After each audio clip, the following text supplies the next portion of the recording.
တရားတော့မထိုင်ပြသေးဘူးဒါပေမဲ့တရားအမြဲနာဖြစ်တယ်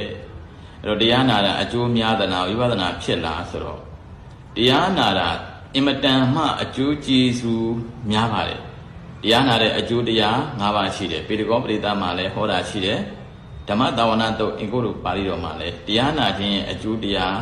၅ပါးရှိတယ်အဲ့တော့နာရမယ့်တရားကဒီအကျိုးတရားနဲ့ပြည့်စုံမှုအတွက်ဆိုရင်တော့နာရမယ့်တရားကအခုခေတ်မှာအကောင်းဆုံးတရားကတော့တုံညတတရားကိုနာရတုံညတတရားဆိုတာပရိစ္ဆေသမုပ္ပါဒ်တရားကိုပြောတာအဲ့တော့ပရိစ္ဆေသမုပ္ပါဒ်တရားမှာပုဂ္ဂိုလ်တ attva စိတ်သုံးတဲ့အတွက်ကြောင့်တုံညတတရားအဲ့လိုတရားမျိုးကိုနာရင်တော့ဖြင့်အကျိုးတရား၅ပါးပြည့်ပြည့်ဝဝရပါတယ်ဒါဘုရားထောက်ခံချက်ပေးတာအဲ့တော့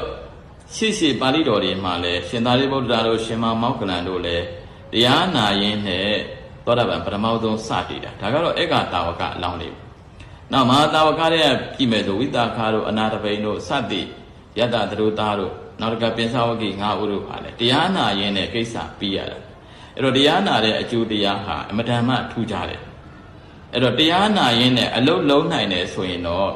ပို့ပြီးတော့မှဉာဏ်ထက်တယ်အဲ့တော့ဒီနားမှာနှစ်ချက်ရှိတယ်ဟောတရားနာတာသူများဟောတဲ့တရားကိုနာတာတစ်ချက်ခန္ဓာဟောတဲ့တရားကိုနာတာတစ်ချက်ဆိုပြီးတရားနာခြင်းနှစ်မျိုးရှိတယ်ဓမ္မဂတိကဆရာတော်တစ်ပါးကဟောနေတဲ့တရားကိုနားနေရင်တော့ဒါကံတရားဉာဏ်အလင်းပွင့်ဖို့အတွက်နာတာအဲ့ဒါကိုတော့ဉာဏ်အလင်းပွင့်ဖို့နာတာသူကအနုဘောဓဉာဏ်အတွက်နာတာပေါ့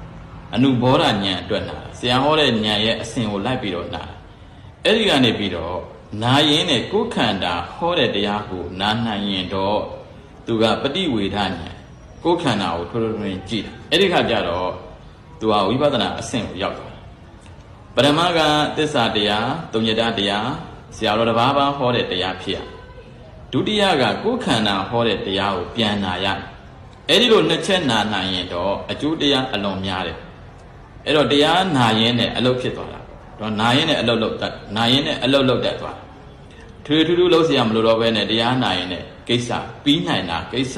ချောချောမွေ့မွေ့အောင်မြင်တာဒုက္ခပฏิပဒါခိဗ္ဗပညာလမ်းစဉ်ထဲမှာလည်းပါတယ်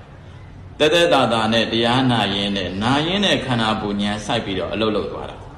အဲ့တော့ဘုရားရှင်လက်ထက်မှာလည်းဒီလိုပဲတရားဟောပေးရင်းနဲ့ကိစ္စပြီးသွားတာပဲဒါကတကြောင်ပေါ့တော့တရားနာတဲ့အကျိုးတရားနာရမယ့်တရားသည်သစ္စာတရားဖြစ်ရသစ္စာတရားတော့ဖြစ်ရရှင်သာရိပုတ္တရာရှင်မောက္ကလန်သစ္စာတရားအကျဉ်းဒါဧကတာဝကဟုတ်လို့မဟာတာဝကကြောင့်သစ္စာတရားအကျဉ်းသူသစ္စာတရားတော့ဖြစ်နေရဒီမှာလည်းတရားနာတယ်ဆိုသစ္စာတရားတော့ဖြစ်ရတုံညတသစ္စာတရားဖြစ်ရဒါက